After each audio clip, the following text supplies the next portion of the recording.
Everyone, this is লিপি and welcome back to my channel লিপি life story. আশা করি তোমরা সবাই খুব ভালো আছো আর আমিও খুব ভালো আছি। তো আজকের ব্লগটা আমি এখান থেকেই শুরু করছি। এখন ঘড়িতে বাজে সন্ধ্যে 6:30। আমি এখনও পর্যন্ত বিছানা থেকে নামিনি, তার কারণ হচ্ছে দুপুরবেলা ঘুমিয়েছি, তো এখনও ওঠা হয়নি। দেখতে পাচ্ছ আমি মশারির ভিতরেই রয়েছি, ছেলেও এখনও ঘুমাচ্ছে, উঠবে এখনই।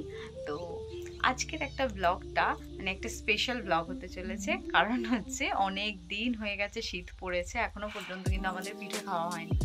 আমার মায়ের হাতে সরু চুকলি পিঠেটা ভীষণ ভালো হয়, মানে একদম পাতলা ফাইন সাদা ফটফটা, মানে কোনো রকম একটা কালার যে লেগে যাওয়ার ব্যাপার ওরকম হয় না।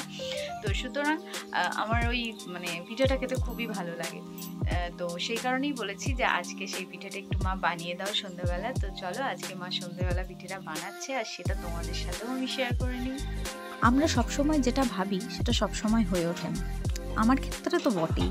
তার কারণ কি বলো তো, মানে আমার মা এই পিঠেটা দারুণ বানায়, তো সেটা আমি তোমাদের সাথে শেয়ার করবো ভেবেছিলাম।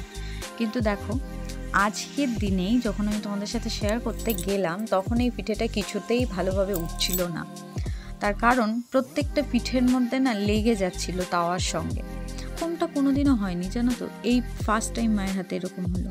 তো মা আমাকে বলছিল যে এটার একটাই কারণ হতে পারে, তার কারণ হচ্ছে অনেক দিন হয়ে গেছে চালের গুঁড়িগুলো, তো চালের গুঁড়ির আঠা ভাবটা অনেকটা হয়তো কেটে গেছে, বা অনেক দিন হয়ে গেছে বলে হয়তো এটা এরকম হয়েছে। কারণ করবো বলে অনেক দিন আগেই এটা আমাদের ভাঙিয়ে রাখা হয়েছিল, তো সেই কারণে। তো দেখতে পাচ্ছ যা উঠেছে যেভাবেই, তো সেটাই যে খেতে বসে গেছি আমরা। তার কারণ আমি দাদা এই পিঠেটা খেতে খুব ভালোবাসি, এই মানে গুড় দিয়ে পিঠেটা খেতে আমার ভীষণ ভালো লাগে। তো ওই দিকে দেখো বাবুর দিকে মানে বিরক্ত করছিল আর কি, চলে যাচ্ছিল, এটা ওটা ফেলছিল। আর এই দেখো দাদা এসছে, দাদাও বসে গেছে, আর এদিকে দিদাও বসে গেছে, আর মা একটু ধরেছিল তারপরে খাবে।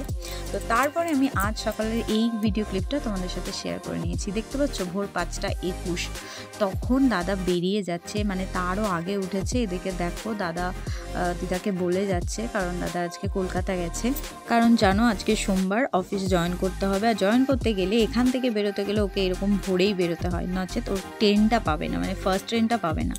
তো সেই কারণে বেরানো। তো দিদাকে বলছে উঠো না, তুমি শো, এখনও সকাল হয়নি, তো আমি বেরিয়ে যাচ্ছি এখন, তুমি পরে উঠো। তো চারিদিকটা দেখো ঘন অন্ধকার, একদম ভোরের আলো পর্যন্ত ফোটেনি, কুয়াশা, তার মধ্যে অন্ধকার। তো চলো, এইটুকুই তোমাদের সাথে শেয়ার করার ছিল।